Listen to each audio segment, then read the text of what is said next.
Hi, Ann Cornick from Paint and Porcelain Exchange. I'm here to teach beginners how to get started in China painting with some easy projects, and also to kind of challenge those of you who have been painting a while to paint along with us, because some of these you've probably not done before. I think lilacs is one of those, and that's what we're doing today. This is my first fire of the lilacs. You'll notice I think it came out pretty well, and I'm really pleased. Right here. This is what we're aiming for. And it's pretty easy to do. So let's talk about colors. Now, I did something a little unusual on the second fire for these. I use the darkest colors I have, or the brightest colors I have. So on the baby blue lilac, we're going to be putting cobalt. On the pink lilac, we're going to be putting red grape. My Jilly brown is just a dark brown. You can use any brown, and you can use any colors for these. What I would say is your darkest red, or your darkest, I'm sorry, not red, but your darkest pink. But I like red grape because it doesn't change colors on me, and it really adds a lot to the piece. I have a warm brown gray, and of course I have my moss, my chartreuse, and my baby blue. And then up at the top, I still have my Copenhagen. And I have my royal purple like I had last time. I'll use that on the purple one. And I have my soft pink. So I do have the colors that I used last time sort of on here. But what I've done is I've darkened up the blue, the purple, and the pink. And I'm going to use those as shadows on my leaves too. So I think that'll be something a little bit different for you if you haven't seen that before. Start at the latest color, which is the pink. Okay, I'm using my monster brush. This is a 16. You could use, let's see. Let me get my other brushes here. I have some better brushes. That is a filbert, but if you have like a really big brush, like this is a 16 too. So that's what 16 looks like. It might be a little large. You might want to go down one and go to like a 12. This is a 12. So it gives you some idea of what they look like. I do like my filbert because it distributes the paint real filtered kind of, and I really like that about it. Oh, need to clean it. I've got some paint in it. So I'm going to start with this one, and basically what we're going to do this time is just do shadows, washes rather.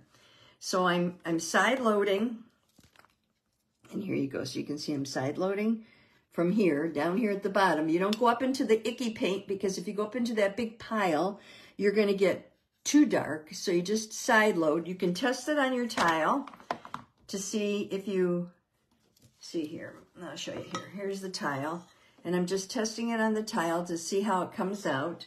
And if you're happy with that, then you can start. And what you're going to do is start doing a wash over the lower half. Now remember, you determined that your light is coming from, and let me put an X on here. It's coming from like up here. I don't know if you can see that X. Let me pull it down a little there.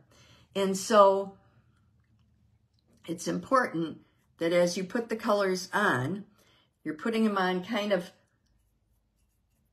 a little dark here, a little light there. You're not doing them real smoothly. You can smooth them later. Right now, I'm just having you put them on. They should be darker at the bottom. There we go. And as we get to the top, we want it to be, oops, not quite that dark. Wipe it off on your towel if it gets too dark up at the top. I need a little more oil. It's kind of dragging. Okay. And there. And you just want to kind of fluff it. Even use the side of your brush if you need to, because you want the color to sort of fluff in there, but you don't really want it to be too strong. Now, the other thing you want to do, let me do a few in here, okay, is you may want to, and you always paint towards yourself, so you're going to have to turn this, and you may want to just take the same color and go right over the closest leaves to give them shadow, but like this, and maybe like this, Here we go. As a wash. Now I kind of like that, although I like my highlights there more. And then I'm going to put a little on the edges. Okay, so this is another thing you can do that will give you some of the drama that you want, and also tie that leaf into that flower. And we're going to let that set now. I'm just going to, okay, I'm going to look at it. Now, if I had a camera, but I don't because it's attached to this, I would take a picture when I get done with this before I start determining where I want my buds to show and where I don't. And I would use that to kind of help me determine how I want to do this. Okay, so now I'm going into my cobalt. Now look how bright my cobalt is. I was shocked when I got the new cobalt this time. This is a cobalt from Paula White. And again, I'm just going into the edge with little C strokes. And I'm going to come over all of this. Now I might mix it with a little bit of dark purple. See how I did that there? At the bottom. So you just, this, keep going back and forth until you get the color you want. Test it on your tile. And then you can, the dark purple, if you put it on, will kind of help add the depth at the base of this. And again, you're just fluffing it in. You're not, that's why I like this brush. It has rounded corners, so it's not really,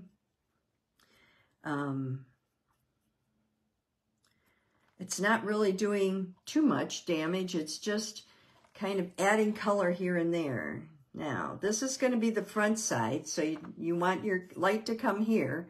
So you're going to have to put a little color in through here and here. Squint your eyes as you look at it. That's another, I think, really good suggestion as far as trying to figure out what you want to do.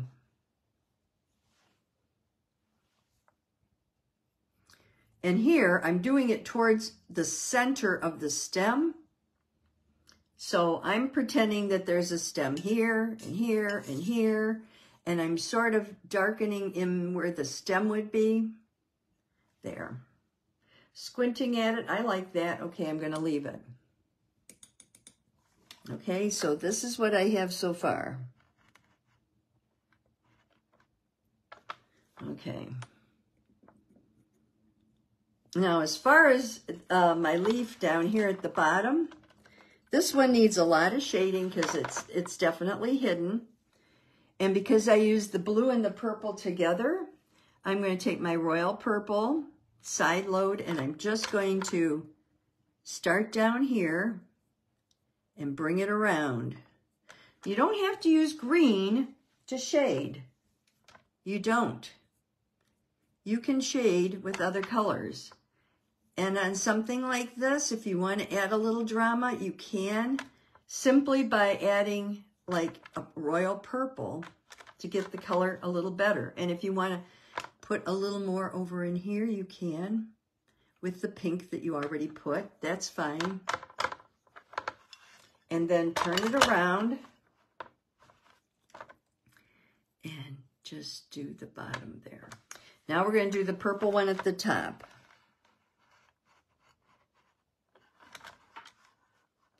Pull it down quite a bit so you can see it. This guy needs a little bit of color on him too. So I'm going to take a little bit of the blue and see how it looks. Nope, too much like the color of the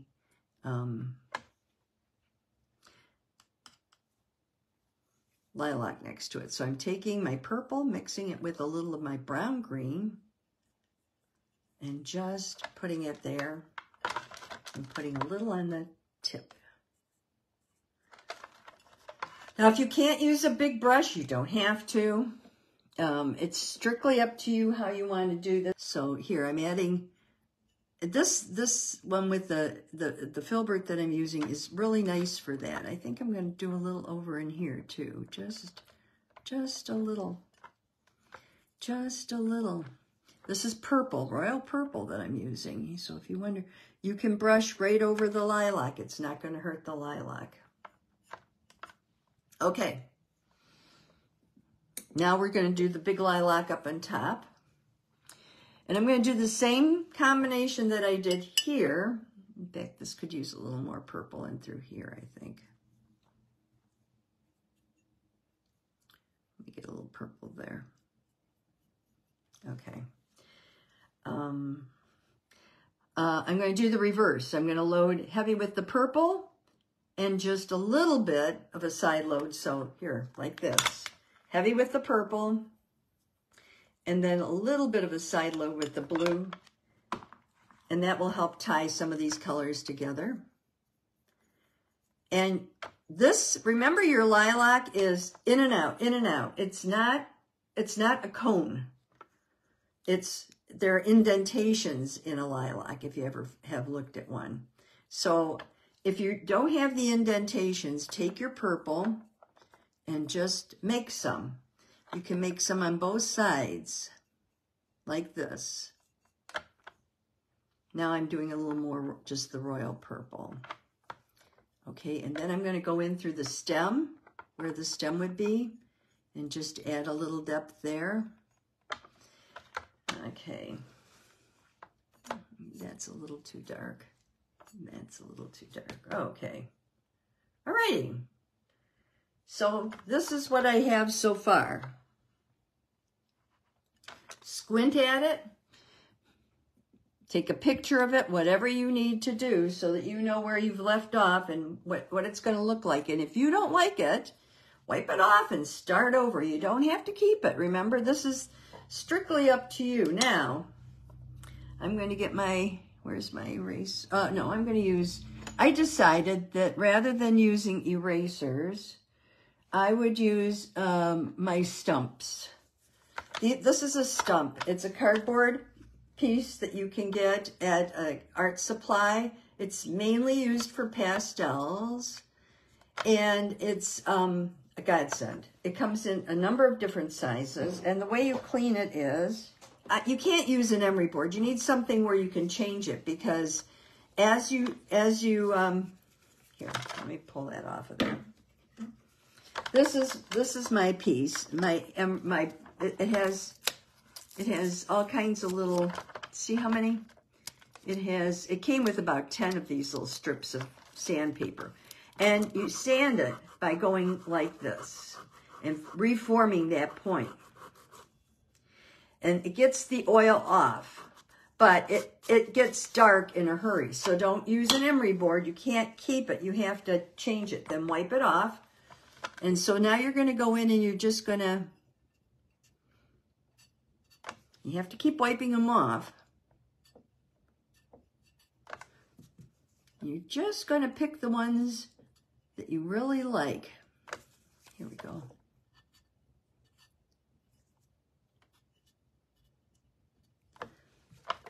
Okay, I like this one. I like that one. I like a couple of these in here. I want them to have more of a look of a lilac. Right now they kind of just look spludgy. So kind of pick it out and just go down. Think about that light. That light's supposed to be hitting these. So where does it hit? How does it hit? And does it hit, see here? I just did the tip of it. I want to add a little more color in there because I want them to pull out a little more color. So here, here, and you just keep playing with it.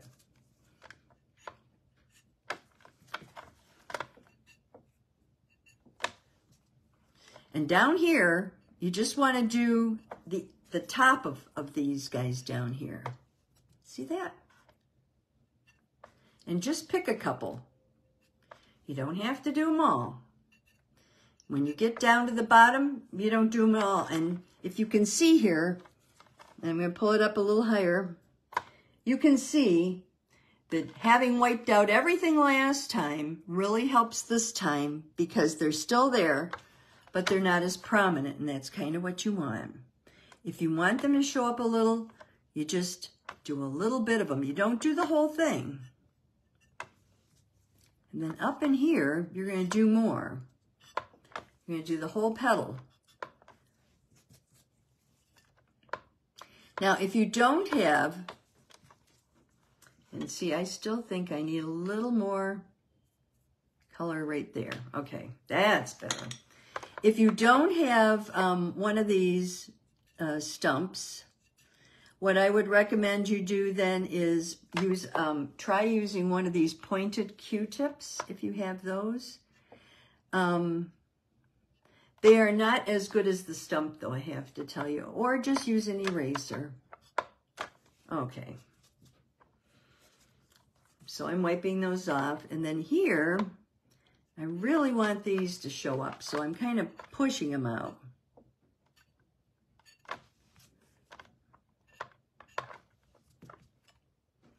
And that just gives you enough of a fluff. Now, fortunately, I can look at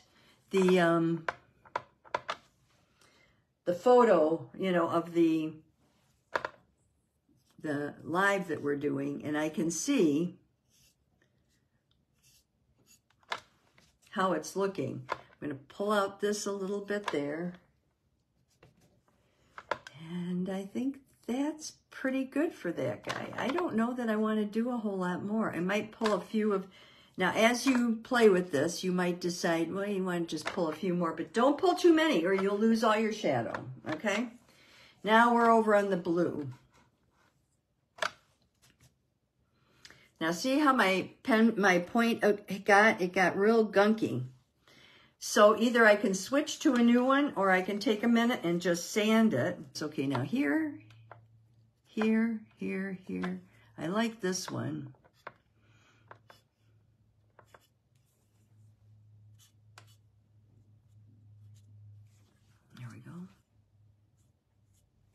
The other thing is this does not leave buildup. So for those of you that don't like the buildup that you get from using an eraser, this is ideal. It doesn't have any buildup to it. Now I want this side of these to show. The sun's coming this way. I want this side of these petals to show. So you can, with this, sort of just do one side of them. Now as you come down here, it's the top. And as you come down here, it's just the very top that you're going to do, if any. It's up to you what you want to do. I don't want to overdo this, so I want to do a little down in here. And then down here, I might want to do a couple, but not too much. You could put, I'm just going to lightly soften these. They have a little bit of grit on them. I don't want that. Okay. And I think that's all I'm going to do. I might take a little blue and put up in here. Kind of like the blue up in here. If you're putting the blue back in, make sure you are thinking of it as like where the stem would be. And you can put a stem in if you want. I would recommend you put it in with a liner, a scroller rather, like this. Get your stuff really soupy. Oop.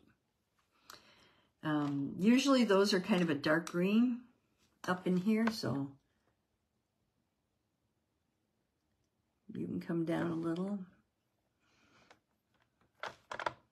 This one, I don't know how many you'd actually see, but up in there you might see a little, you might see a little there. You might see a little there. That's fine.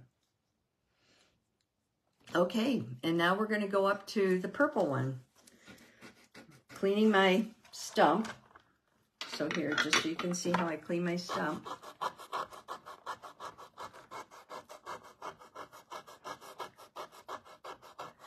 You clean it so it forms a point. Keep turning it as you do it. and then wipe it off so that you don't have that dust that you get from sanding on there. And I'm going to do my top guy. And with him, I think I'm going to do this and this and this, this, and this guy there, that guy there.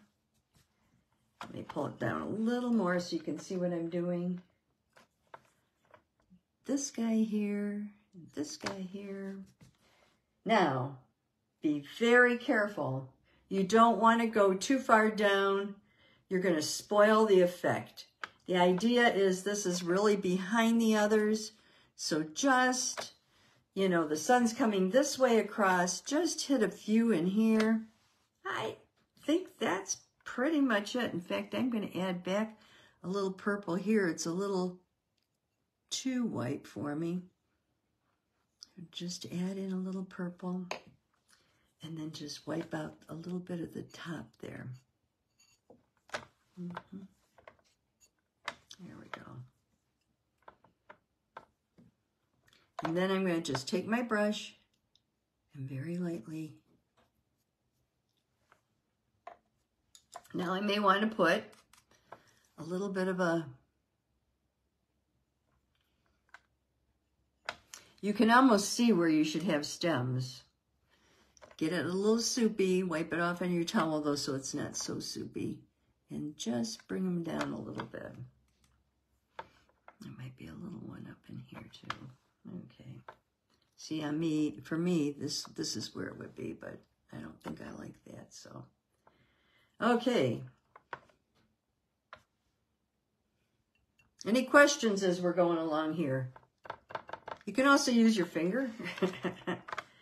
All right, I think this guy just needs a little more wiping out.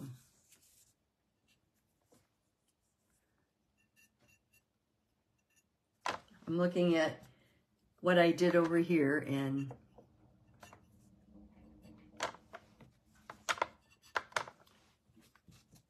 wipe as you go. There we go. There, that's much better. This guy will not have any wipeouts into this space, but this guy will have wipeouts and this guy will have wipeouts. This is back, second, top. So remember that when you're wiping out, you want to wipe out appropriately. You don't want to wipe out the wrong one over the wrong one. Now, on my original, I did take a little bit of the red. This is a 10. And I'm just going to take, actually, a little of my soft pink, I think. And just put a little soft pink on here. Just to give it a little bit of flavor, a little bit of color, and kind of tie it to the others. Oh, too much. I'll wipe it off and then.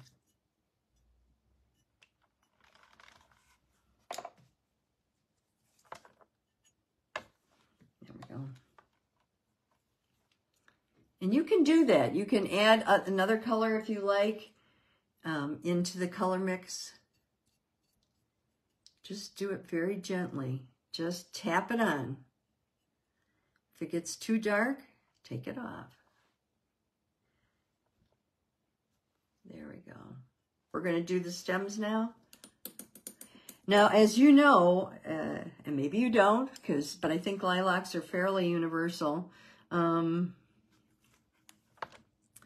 stems get woody down the closer to the ground you go. So I'm just adding in a little color. Make sure that you attach them underneath. See here, this guy, he needs to go up into there more. And this guy. Okay, now I'm going to use this. I think I'm going to use this. Well, maybe I won't. Maybe I'll just use this. No, this works fine. Just pull that color down. I'm using a Gillyflower Brown. I'd never heard of it, and for some reason, all of a sudden, I was looking through my paints, and I found I had a huge stock of it, and I thought, I don't know what that is, but I'll try it. I actually like it better than the rich brown. I think it's a real pretty color. And then you can just take your brush, put a little turpentine on it. Or you can do this. Now I have a smaller one. Where is it? Look how small they come. And you can just